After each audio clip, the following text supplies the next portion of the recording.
Legislação civil e tributária, encontramos menção à holding no regulamento do imposto de renda, na lei que instituiu a não cumulatividade do PIS, né, que trata dos créditos também, no Código Civil, nos artigos 1097 a 1099, que trata das sociedades limitadas, existe a previsão entre coligação entre sociedade de pessoas, ou seja, você não vai encontrar no ordenamento uma regra específica sobre planejamento sucessório, sobre holding, mas, para que fique bem claro para os senhores, que a utilização deste instrumento tem base legal.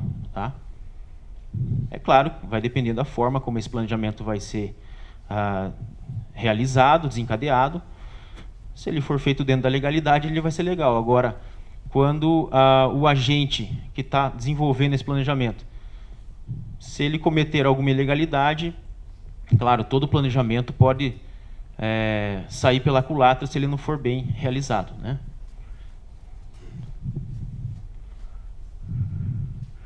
Destino. Qual que é a função aqui? O que a gente busca com a implementação desse planejamento sucessório? Para que ele vai me servir? Vamos falar o português claro. Bom, eu posso me lançar mão da holding para fazer o controle, gerenciar as minhas participações societárias. Suponhamos que eu tenho lá negócios variados em várias empresas, em vários tipos de negócio, né?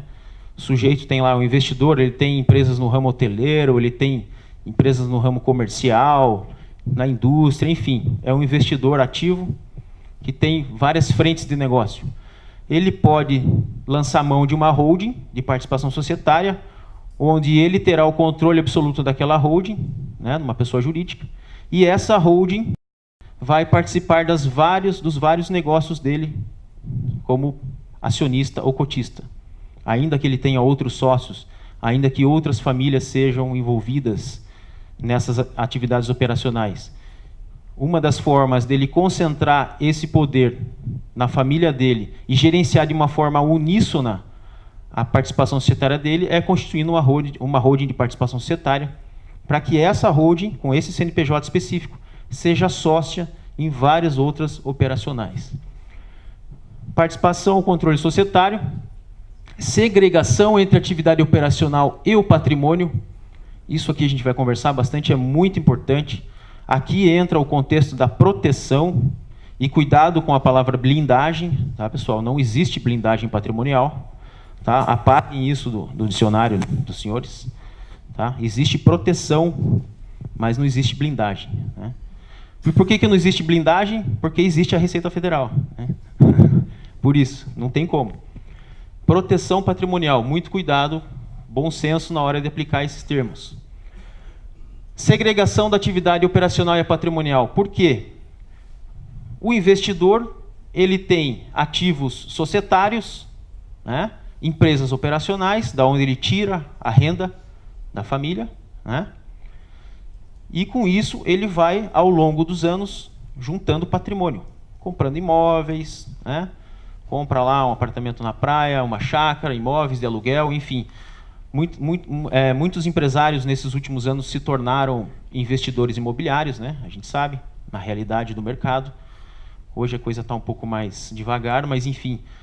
Muita gente de outras áreas, que não tem nada a ver com o mercado imobiliário, acabou virando investidor imobiliário. Então você vê aí médico, advogado, fazendeiro, comerciante, industrial, todo mundo acabou investindo as suas finanças pessoais em patrimônio imobilizado, pelos mais variados motivos. E aqui a segregação ela é muito importante no contexto da holding, porque a partir do momento que eu me utilizo de uma holding pura, de participação societária, para controlar as minhas participações societárias, eu posso me utilizar de uma outra holding, uma patrimonial, para gerir os meus imóveis. Por quê? Porque se a minha empresa tiver problemas na parte operacional, todo negócio operacional tem risco. Risco econômico, risco tributário, risco trabalhista, né? Eu isolando esse patrimônio da minha operação, por meio de uma holding patrimonial, eu crio aí um certo distanciamento.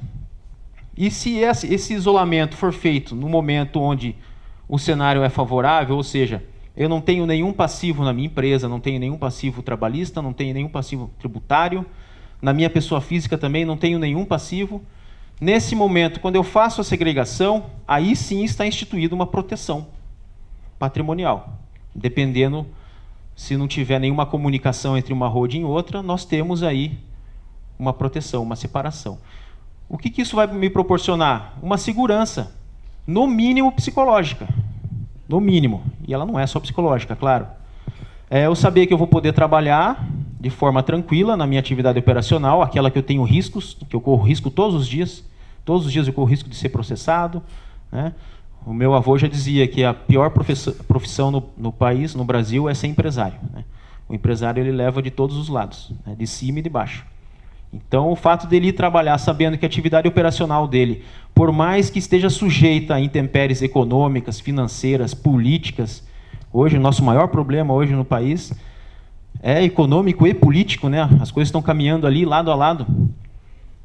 Ele sabe que se ele tiver um problema, o patrimônio dele, que ele juntou durante a vida inteira, estará isolado numa outra estrutura jurídica, possivelmente sem nenhuma comunicação com a atividade operacional dele. Então, essa é uma das funções também desse planejamento. Fazer esse distanciamento entre o operacional e o patrimonial.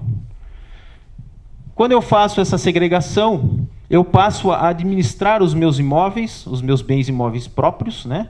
Essa vai ser a atividade da minha holding patrimonial. Então, desse lado estão os imóveis, desse lado as operações. Do lado dos imóveis, essa pessoa jurídica constituída exclusivamente para administrar bens imóveis próprios, ela vai gerir esse patrimônio de uma forma, aí sim, com economia tributária, de uma forma muito mais eficiente do que seria gerir esse patrimônio na pessoa física, né? A pessoa física ela está sujeita a o quê? Emoção. Todo mundo aqui já se emocionou alguma vez na vida, né? Então, pessoas físicas agem por emoção. Emoção e razão. Pessoa jurídica não tem emoção, só tem razão.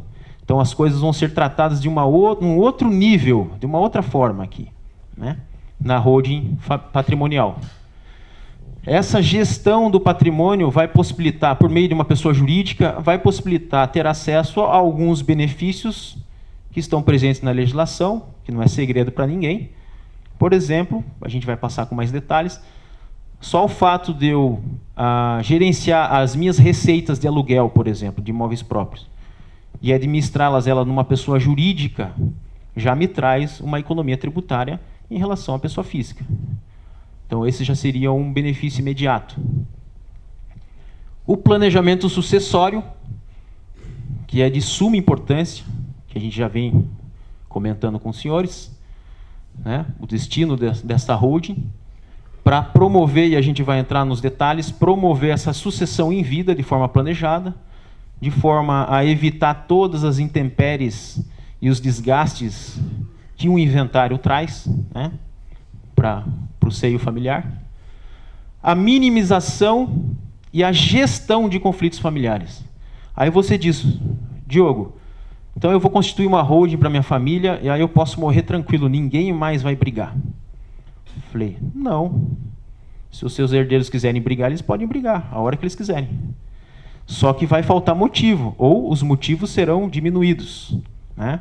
Podem ser brigas emocionais. Agora, para disputar patrimônio, eles não vão brigar. Por quê?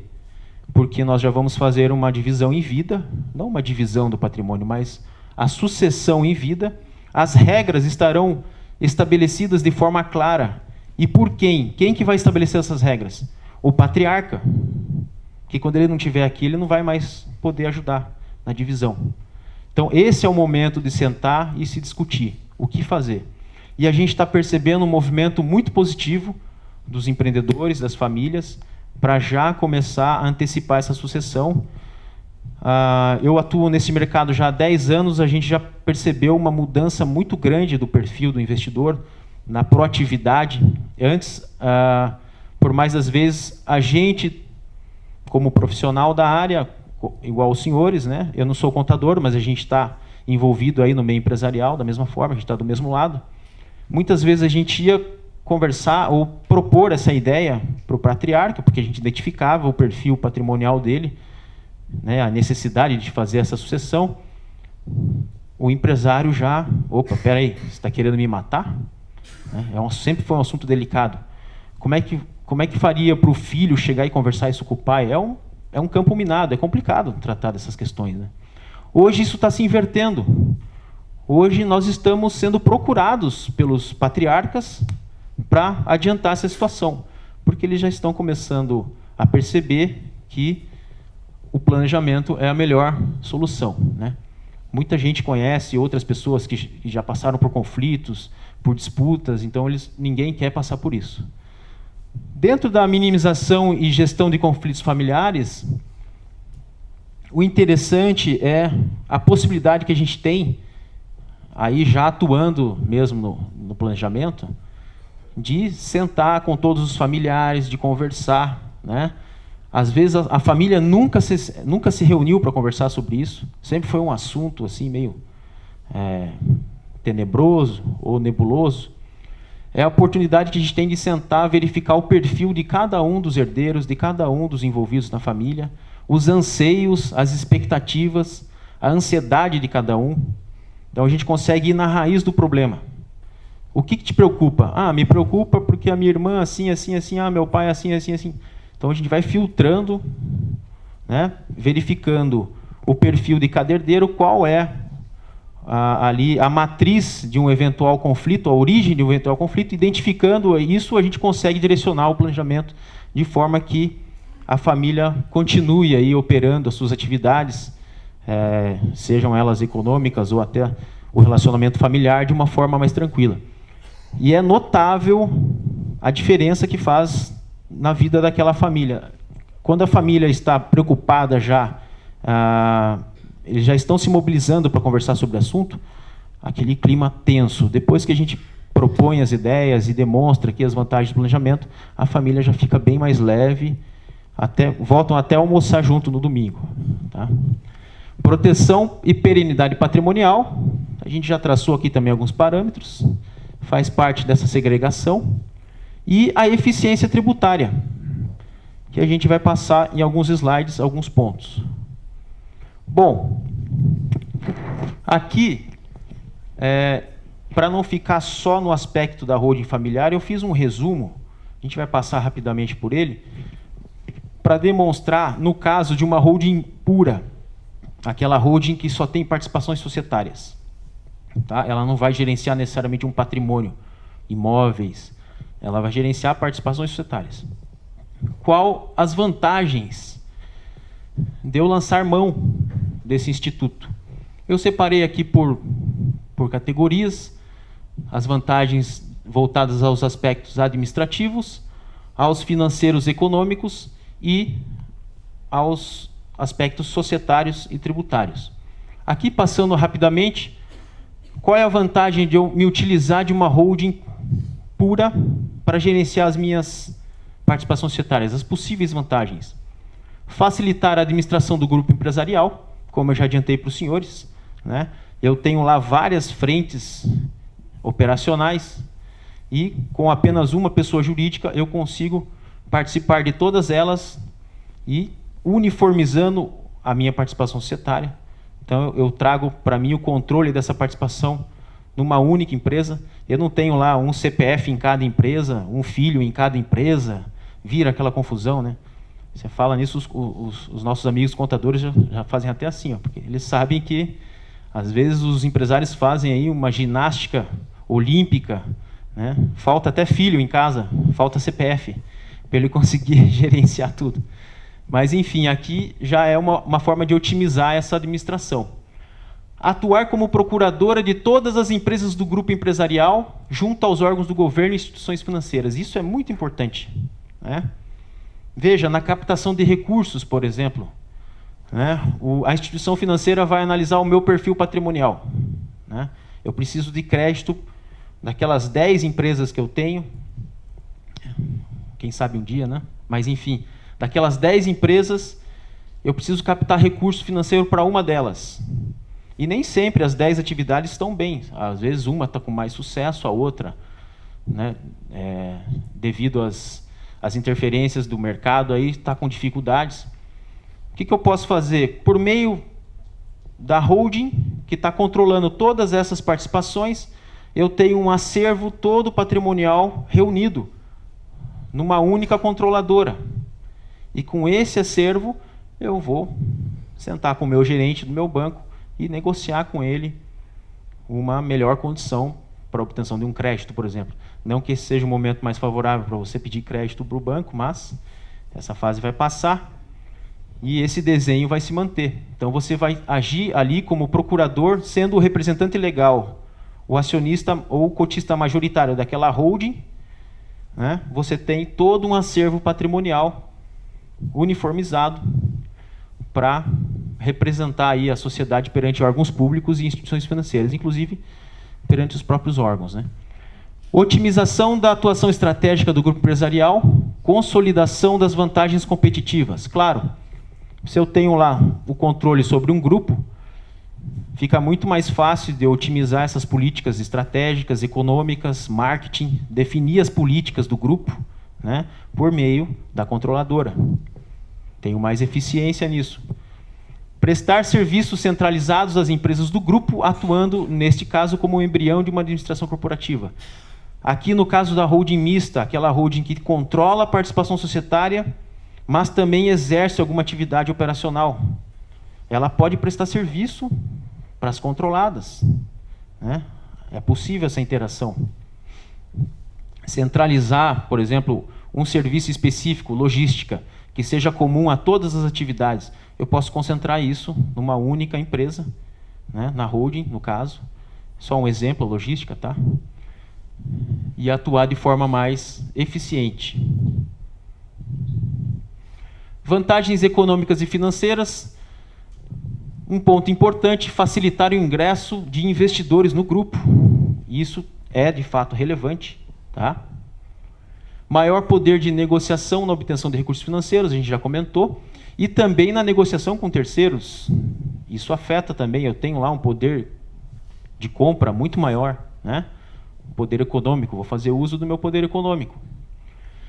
Custos menores pela possibilidade de melhor interação das atividades operacionais entre as empresas controladas.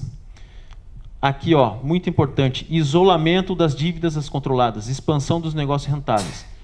Eu não estou querendo dizer aqui que a dívida de uma controlada não vá necessariamente afetar a holding, não é isso. Não é da desconsideração da personalidade jurídica que eu estou conversando aqui com os senhores, mas o isolamento operacional dessas dívidas. Não é porque uma empresa minha está endividada que a outra não vai poder se expandir, crescer. E uma forma de isolar isso é, eu não vou deixar o meu CPF em todas as empresas, eu posso trabalhar com o CNPJ da holding, controlando aquela participação societária, e isolar esses problemas para dentro da minha holding, inclusive as questões familiares, né? Então, se uma das minhas controladas está com problema financeiro, mercadológico, isso não vai impedir a expansão das minhas outras atividades, porque elas não vão estar relacionadas umas com as outras, vão estar isoladas dentro do desenho societário, tá?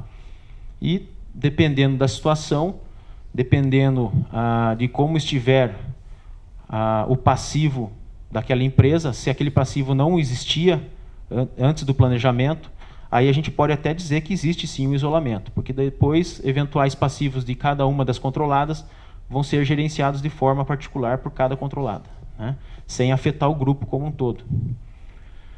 Maior eficiência da administração do portfólio de investimentos do grupo empresarial, claro, né? Você pode gerir de forma conjunta esse portfólio de investimentos, você pode trazer isso concentrando todo ele para a holding de participação e a holding trabalhar com as melhores estratégias aí de investimento.